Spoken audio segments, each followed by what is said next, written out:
Hi and welcome to another Type With Me. In today's video I want to talk about Prisma.js and how to use it into your own project. So if you want to work with a database and you are working in a JavaScript TypeScript environment, well, Prisma is the tool for you. Really, believe me, it's really easy to ship an ID to scale. So what I'm going to explain to you is an application that I'm building, this one, where I just can very easily create a project. So here I can do a project Stardust, for example. This is a story that tells about Stardust. I create it, and here we go. We have our new project Stardust with description. Right, so first of all, one of the things that is very important is that you have something like this Prisma.js, where you have here your global Prisma client, right? And that you can start using it on the server as on the client side. We have here also our out.ts, where we have our rules for logging in, right? So we are using next.js, and you will see that for certain reasons we need to store our logging into GWT, and then we have a session of a user, and then we can start working with that as of a user.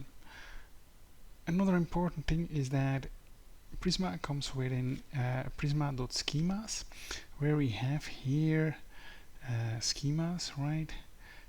Defined like the user. It has an ID, has a string, and add ID and add default CUID.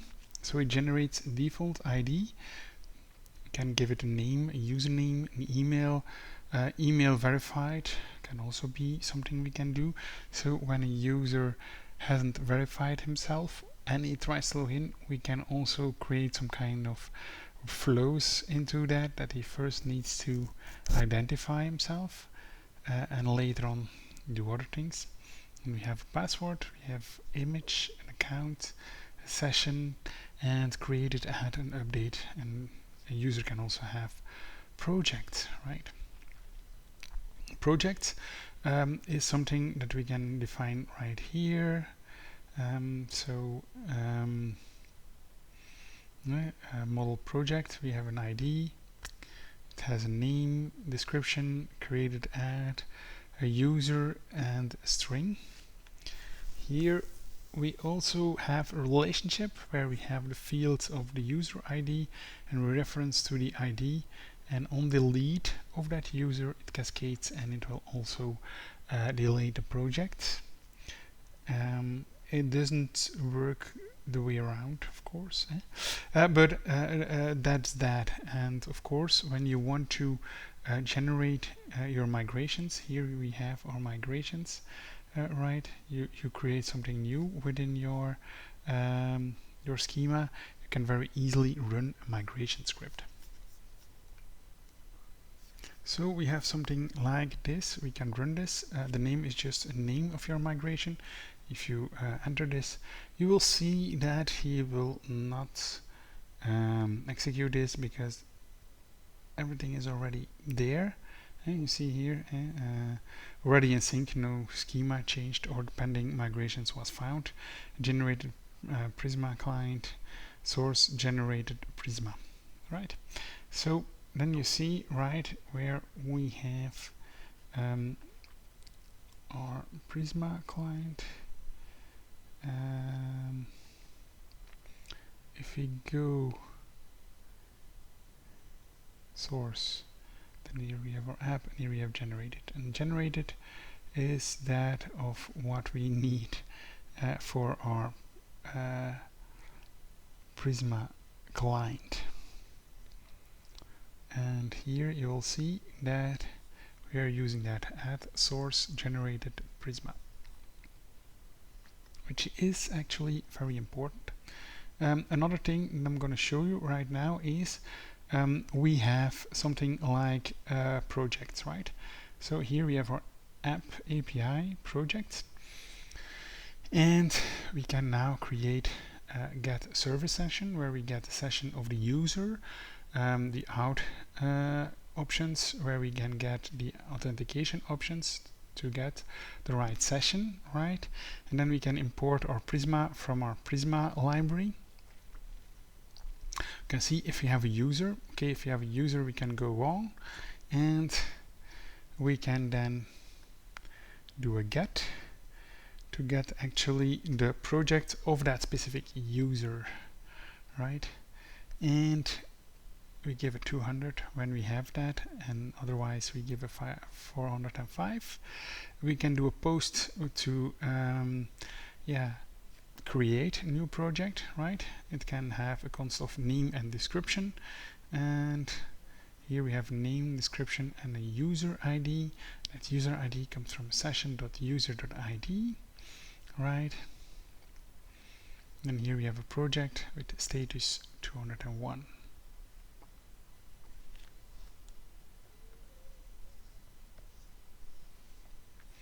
If we now go to our main page, and I'm going to show you a little bit how everything is being constructed. So we have our client authentication buttons, we have our create project, and we have our project list. So I have here a create project, and we have here our project list into our section, right? And here we have our create project. So what I have done here is an open and a set open state, a name and a set name, and description, loading.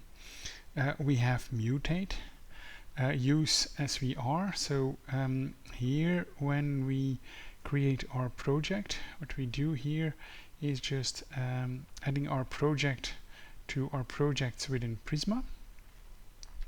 If that's been okay, then we fetch our new projects, and then we mutate our response.json, right? And our response.json is actually here in our project list.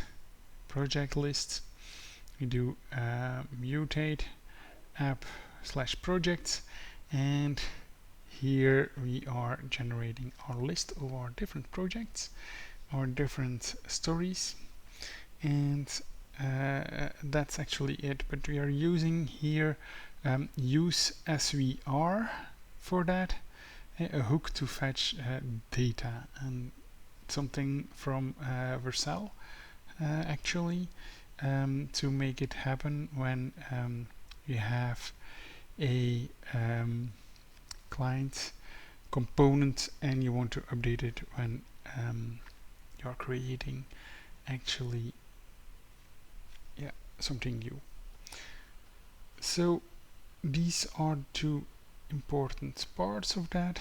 If we go back to our project here, you will see again, and the things that are very important are prisma.project.create, and Prisma itself actually is here, or lib/prisma, which is our Prisma client.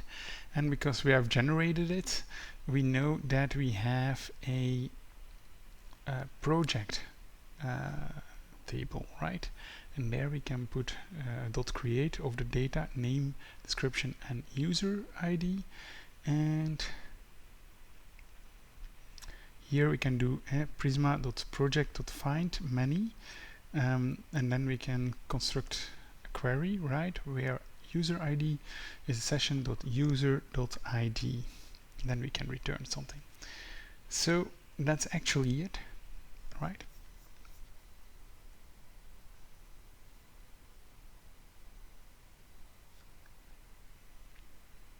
So if you go back to our results here, we can just refresh the page. I can create a new project. Here I can see type with me and a story about type with me. I click on create, and here we go. I have type with me, a story about type with me, which is a project. I can click on it and I can start working into that project. But you see what I mean. It's very easy to set up something where I want to create something new, and I have a list of blocks where I can create results of.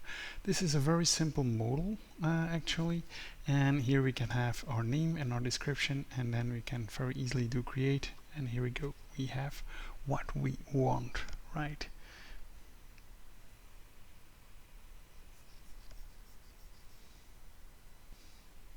So last thing that I want to show you is actually this one, NPX Prisma Studio. And here you see, and that's something that's really cool in my opinion, the studio of Prisma, where you have your account project, which now has two projects. The one that we have created, you can very easily delete a record or add a record yourself to then just very easily test things out without the need of a CRUD application, but the ease of using your models locally within your development environment, and just play around with it. For example, if I don't want to have that user anymore, I can very easily click on it, I can delete it, and I can go through the normal process of creating a user again, which is, in my opinion, very nice. Here also you have filters. You can add new filter where you have where ID is, or here I can say I want to have a filter, add a filter, and then I say here name where type with me, and here we go, I have just the type with me, so I can very easily go along with that, and I think that's a very great and nice thing to do. So I hope you enjoyed this video, I hope you liked it, I hope you can do something with Prisma, or you are as excited as me to work further with Prisma. I think it's a really cool thing to do, and to create and work further on your own SaaS application where you have now all the tools actually to really go full in if you want to. So thank you very much. I hope to see you in the next one.